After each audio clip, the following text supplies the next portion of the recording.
시청자 여러분 안녕하십니까? 이영작 박사님 찾아뵙습니다. 안녕하십니까? 네.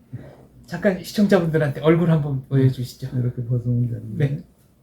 네, 여기 있습니다. 제 모습 맨날 그렇죠. 네. 네. 저번에 이제 저희가 인터뷰를 했을 때 네. 중국 관련 얘기하신 거에 굉장히 많은 분들이 관심을 표해 주셨거든요. 네. 그래서 그 얘기를 조금 더 듣고자 네. 이렇게 다시 찾아뵙습니다. 네.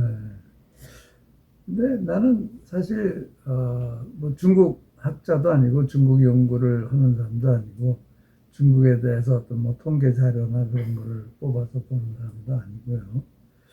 그렇지만 그 중국이 역사적으로 주변 국가와의 관계를 본다면은 모든 주변 국가와 전쟁을 했거든요.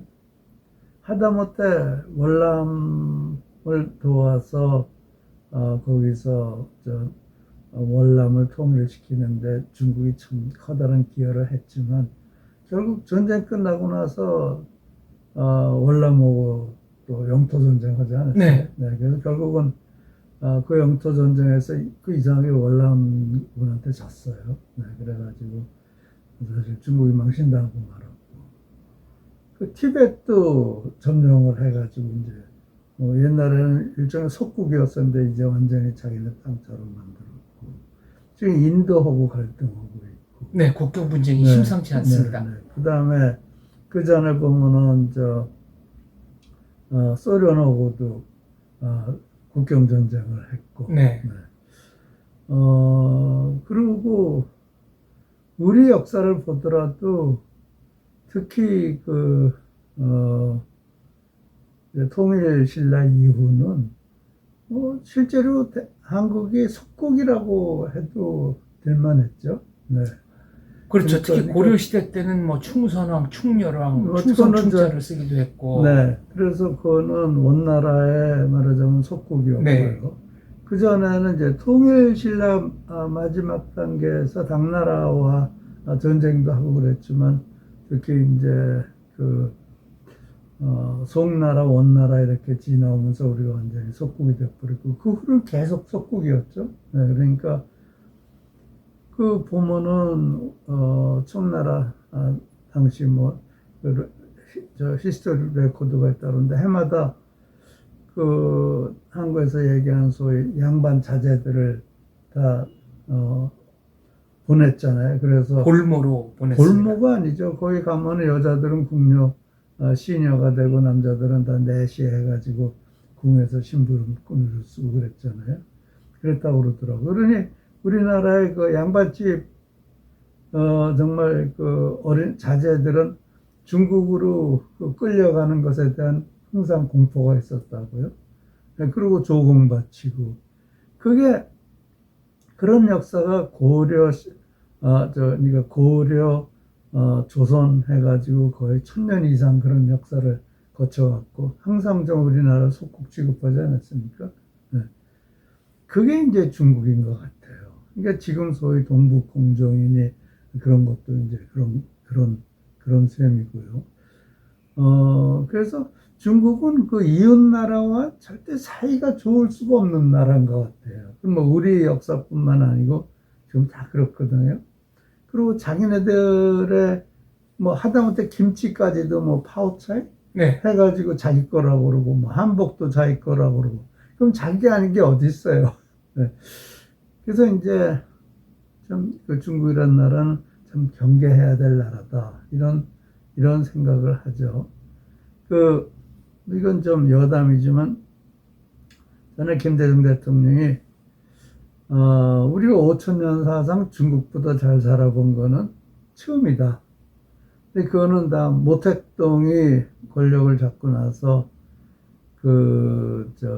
문화혁명 전에 이제 대약진 운동, 문화혁명들 하면서 나라를 그러니까 완전히 쇄국주의를 써가지고 그리고 자유를 말살하고 뭐 문화를 말살하고 그러는 기간 동안 한국은 성장을 해가지고 지금 우리가 중국보다 선진국이 됐고 중국보다 더 잘 사는 나라가 됐다. 이제 이런 말씀을 자주 하셨었거든요. 우리가 중국이 지금 사실 중국이 덩치가 큰지는 몰라도 우리보다 후진국이란 말이에요. 생활 수준이라든가 인권 의식 모든 등등을 면에 보면 생활 선진국이라고 수준은 인정하기 어렵습니다. 어렵죠.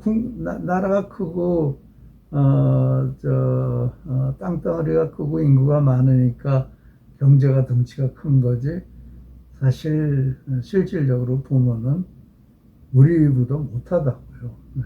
그러니까 사실 우리가 중국한테 그렇게 쩔쩔맬 필요는 없지 않나 이런 생각을 해요. 네.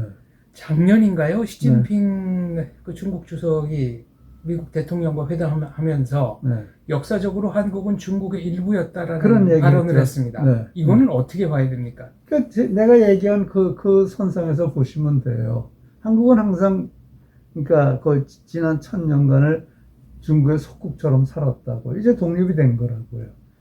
네, 독립이 그러니까 신라가 통일 신라 이후에 그 고려가 들어오고 나서부터 계속 속국 노릇을 해준 거 아니에요. 그전엔 네. 그런 적이 없었다고요.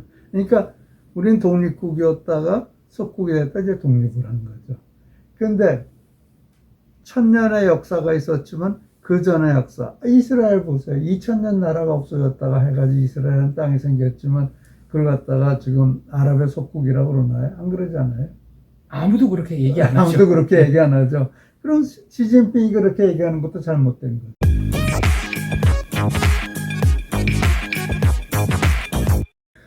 뭘로 언론인께서 평가하시기를 네. 문재인 대통령이 중국에 가서 이른바 혼밥만 이제 10번을 했나 네. 뭐 그런 일이 있었지 않습니까? 네.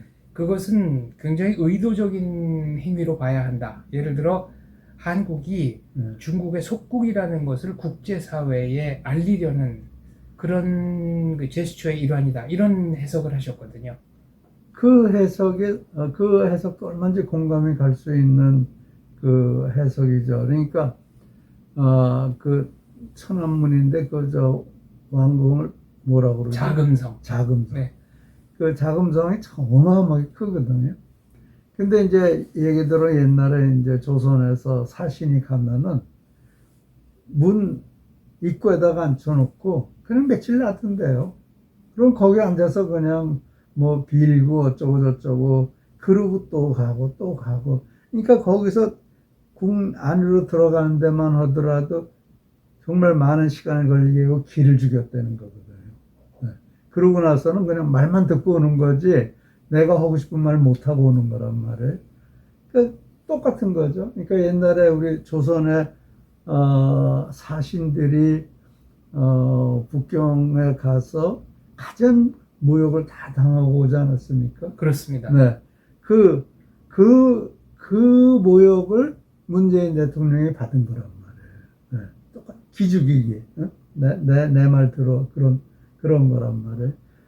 근데, 그러면서 그 당시에는 그 양반집 자제들을 딸이고 아들이고 다 거기다가 바쳐야 되고, 그러니까 그네들이 가면은 거기서 내시가 되든지 시녀가 되든지 궁녀가 되든지 그런 그 슬픈 역사가 있단 말이에요.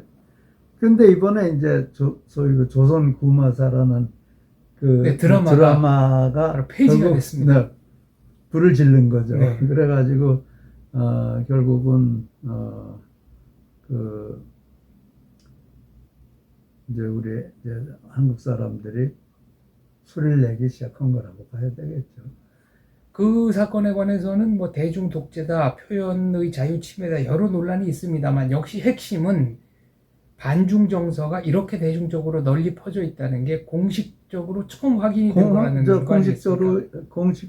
공식화한 거죠. 그러니까 이 정권만 지금 친중이지, 아마 우리 역사상 항상 왕실만이,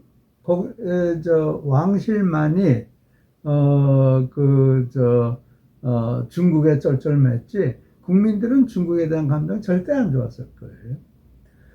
문재인 대통령이 10번이나 혼밥을 했다는 거는 거의 외교적인 수모인데 네. 그럼에도 불구하고 전혀 목소리를 내지 않은 거는 어떻게 봐야 되겠습니까? 저는 그게 미스터리예요.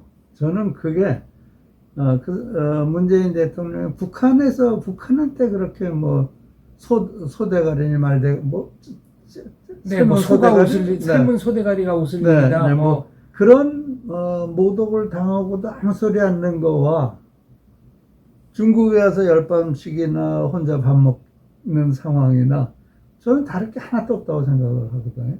근데 왜 그것에 대해서 한마디도 못하느냐? 저는 그게 굉장히 엄청난 미스터리예요.